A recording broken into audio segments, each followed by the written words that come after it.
Bonjour et bienvenue dans ce premier épisode de Paninicast Flashback. Mais Aurélien, qu'est-ce que c'est Paninicast Flashback ? Eh bien, en fait, c'est une émission spéciale composée d'extraits de précédentes émissions. Ici, nous faisons un Paninicast Flashback consacré à Venom, et donc, vous nous retrouvez, Émile et moi, en train de discuter de deux runs emblématiques de Venom lors de précédentes émissions. Tout d'abord, celui de Donny Cates et Ryan Stegman lors d'une émission consacrée au Big News 2024, puis dans une émission beaucoup plus récente du Summer Special sur le run de Halloween, Brian Hitch et Cafu. On vous souhaite une très bonne écoute. On a annoncé aussi la réédition donc, du Venom de Donny Cates. Ouais, en 3 volumes du coup, qui incluront du coup tout ce qui est Carnage et King Black. Ouais, tout ce qui a été écrit par Donny Cates en fait, donc ainsi que les Web of Venom qu'il a pu écrire. Et c'est du coup une énorme saga à lire en 3 tomes. Tu disais toi que t'étais pas forcément fan de Deadpool en début d'émission. Moi, je suis pas forcément fan des symbiotes, mais c'est vrai que le moment où j'ai commencé à lire le Venom de Donny Cates, j'étais là, mais en fait si, je suis fan des symbiotes quand ils sont bien écrits. En fait, je crois que c'est pas la scène où il y a Stegman qui dessine Venom avec le métro là, qui est extraordinaire. Ouais, ça c'est, ouais, je pense que ça met tout le monde d'accord. Ouais, non, et voilà, c'est vrai que le Venom de Donny Cates et du coup Ryan Stegman qui fait, on va dire le gros du taf, ouais. Ouais, la majeure partie de la partie graphique. Ouais, c'est vachement bien, c'est vraiment super de bout en bout. Il y a des rebondissements de malades, il y a une utilisation de la continuité Marvel qui est jamais lourde, mais qui est toujours fun et décomplexée. Toute la cosmogonie qu'il a introduite dans le personnage de Venom, ouais. En le liant en plus avec l'idée de la nécro-épée qui était dans le Thor de Aaron, enfin des histoires comme ça que je trouve vraiment, comme tu dis, des jeux avec la continuité qui sont géniaux. Ouais, c'est ça, c'est vraiment... J'ai envie d'utiliser des références de Top Chef, il y a vraiment un côté gourmand là-dedans, quoi. Attends, gourmand croquant ou juste gourmand Gourmand croustillant, même. Non, mais il y a un côté vraiment là-dedans... c'est over the top, mais en fait on lit des comic books de super-héros des fois pour lire des trucs over the top. C'est vraiment très très très très chouette. Voilà, ça fait partie de ces titres que je conseillerais à n'importe qui a envie de lire une grande saga Marvel ultra cool. Vas-y, c'est en 3 tomes, c'est mortel, vas-y, fonce. Et je ferai le lien en plus aussi avec le jeu vidéo Spider-Man 2 là que j'ai fini il y a pas longtemps, où justement c'est la plupart des gros trucs du run sont en fait digérés dans le jeu vidéo. Ah ouais, c'est-à-dire que Venom a des ailes comme dans le Venom de run de Donny Cates, et à un moment donné il y a une invasion de symbiotes dans la ville de New York. Alors je révélerai pas qui est derrière ça, machin, mais les symbiotes ont les symboles d'Absolute Carnage. Fun aussi. Et un personnage qu'on ne soupçonne pas, et en fait Cletus Cassidy aussi. Donc du coup dans le 3e jeu il y aura peut-être Carnage. Donc franchement, alors que voilà, pareil, je suis pas très fan des symbiotes. Là, ça t'a hypé. Ah là, mais j'étais fou. J'étais en mode genre waouh, trop cool. Et t'as le costume Miles Morales en mode Absolute Carnage, il est fabuleux. Ouais, j'ai vu qu'ils ont uploadé les nouveaux trucs. Il y a aussi un costume de Pichomoko qui est cool, très tribal avec Spider-Man qui est sympa. Enfin bref. Donc on ne parlait pas du jeu vidéo, mais ça pour dire qu'en tout cas, je pense que le fait que le jeu vidéo ait très rapidement incorporé ces éléments-là dans la narration et dans l'histoire du jeu montre aussi que le run est déjà marquant alors qu'il est très récent, quoi. Ouais, non, mais c'est vrai que il a créé des évidences, le run de Venom de Donny Cates. Genre, voilà les trucs qui vous ne soupçonniez pas, mais c'est ça, c'est des retcons, et à la fois après tout le monde a fait non, c'est pas une retcon, c'était comme ça dans l'univers Marvel depuis toujours. Voilà, et c'est vraiment, c'est rare en fait de réussir à trouver quelqu'un qui va recréer un personnage d'une manière aussi évidente, quoi. Et, ouais, non, c'est assez brillant, voilà.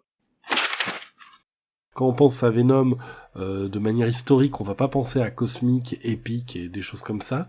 Et pourtant, c'est vrai que Donny Cates, dans son run qu'on est en train de republier en deluxe, là, le tome 1 vient de sortir, et les tomes 2 et 3 finiront de publier tout ça. Le run de Cates, il a injecté des idées qui sont assez démesurées quand même entre, je sais pas comment on le dit, Nul.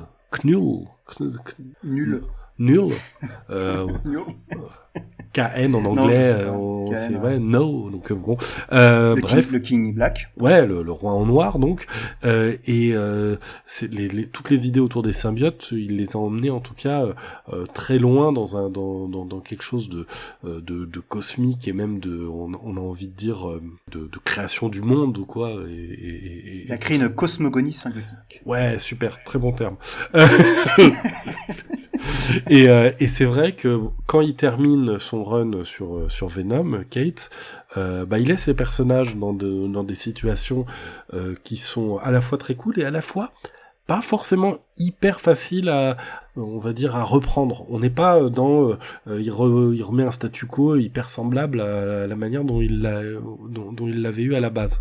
Pour faire le lien avec Conan, en fait, ce qui est intéressant, c'est quand Conan devient King Conan, justement la gestion qu'il a de son royaume, et on voit que c'est pas forcément un truc qui lui sied. Et ce qui est intéressant justement avec Venom, c'est que il est devenu King Black à la suite du run de Cates, et là, en fait, qu'est-ce qui se passe, quoi? Ouais, qu'est-ce qu'il va faire bravo, t'as gagné. C'est quoi ce nouveau pouvoir? Ouais, bravo, t'as gagné. Et maintenant. Et non, mais c'est vrai, je trouve que c'est une question qui est toujours intéressante dans les récits épiques ou dans le manga Freerun, par exemple aussi, tu vois. Qu'est-ce que tu fais quand t'as gagné contre le grand méchant c'est marrant, je pensais à celui-là aussi là quand je disais ça, et c'est vrai que et l'après, alors, qu'est-ce que c'est?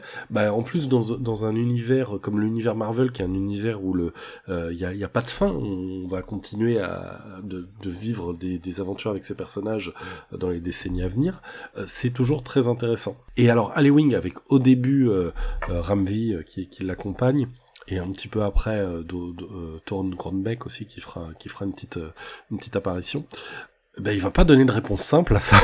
Clairement pas. C'était un des plus compliqués à résumer de l'année. Je pense le run dans lequel il emmène, mais je dirais que je ferai le lien avec son Immortal Hulk pour le côté de je vais prendre des éléments des runs précédents, je vais pousser le côté psychanalyse à fond, c'est-à-dire que Venom va littéralement être confronté à son moi, à son surmoi, à son ça, toutes ces itérations en fait et tout le développement du personnage qu'il a pu avoir dans le passé, pour justement le construire et en faire devenir le vrai roi en noir. Et là, à peu près, au stade où on en est de la publication en français, donc au tome 5, si je dis pas de bêtises, on en est en fait à un moment où il vient de maîtriser ses pouvoirs et on découvre ce que peut faire le roi en noir, et c'est pas du tout en fait les mêmes pouvoirs juste un symbiote entre guillemets simple. Donc ça, c'est une première partie. Et ce qui est l'autre volet intéressant, même si honnêtement, et c'était un des points faibles, la partie Ramvi du début qui accompagne en fait le fils d'Eddie Brock, une partie plus urbaine et à mon goût un peu moins forte que la partie dans laquelle on mène Alley-Wing, donc Eddie Brock, mais on a quand même un parallèle intéressant de développement de deux personnages en parallèle. Un personnage qui est très jeune, qui, on le sait depuis le run de Cates, a développé des pouvoirs, a une espèce de génome un peu curieux au niveau des symbiotes et semble contrôler, ou en tout cas pouvoir séparer des gens de la ruche, du pouvoir en tout cas du roi en noir. Et on a Eddie Brock qui est en train littéralement d'essayer d'affronter son passé, son présent et son futur. Donc c'est un peu compliqué.